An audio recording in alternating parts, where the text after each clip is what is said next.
Grupo sa mga basketball player o pipila nila ka mga kaubanan nagrambol sa basketball court sa usa ka barangay sa Cagayan de Oro City atol sa paliga sa kapistahan sa lugar.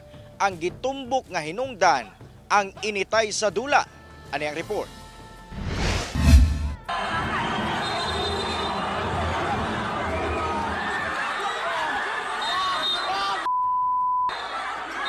Nang lupad nga mga kumo, ingon man mga balikas bisan asa, ingon ani ang eksena atol sa nitabong awarding ceremony human ang gihimong basketball league sa Barangay Bugo sa Cagayan de Oro City atol sa bispera sa kapistahan sa lugar. Ang rumble sumala pa nagsugod sa duha ka mga player nga daan ang nagkainitay sa dula pa lang hangtod sa awarding sa mga award. Gisiko matod pa sa usa ka player ang laing player nga misangpot na sa away sa duha o pag-restback sa ilang mga kaubanan.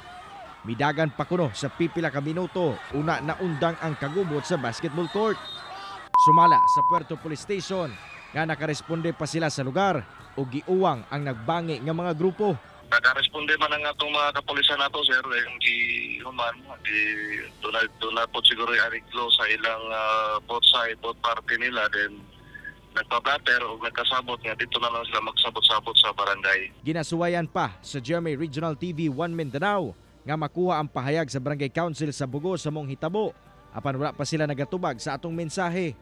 Hinoon sa Facebook post ni Barangay Kapitan Spencer Kailing, gibutyag ni ini nga iyang iban ang basketball team nga giingong nanguna og pagpangita og away sa mong liga. Magpadayon sab kuno ang ilang kooperasyon sa kapulisan sa puerto para sa seguridad sa barangay ug mga aktibidad niini. Doon ay paimang no sa dili pa magsugod ang dula nga posible walay kupot nga may tabo.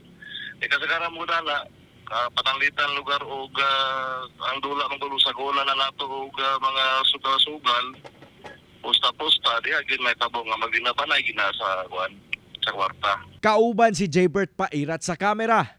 Ako si Cyril Chavez para sa One Mindanao.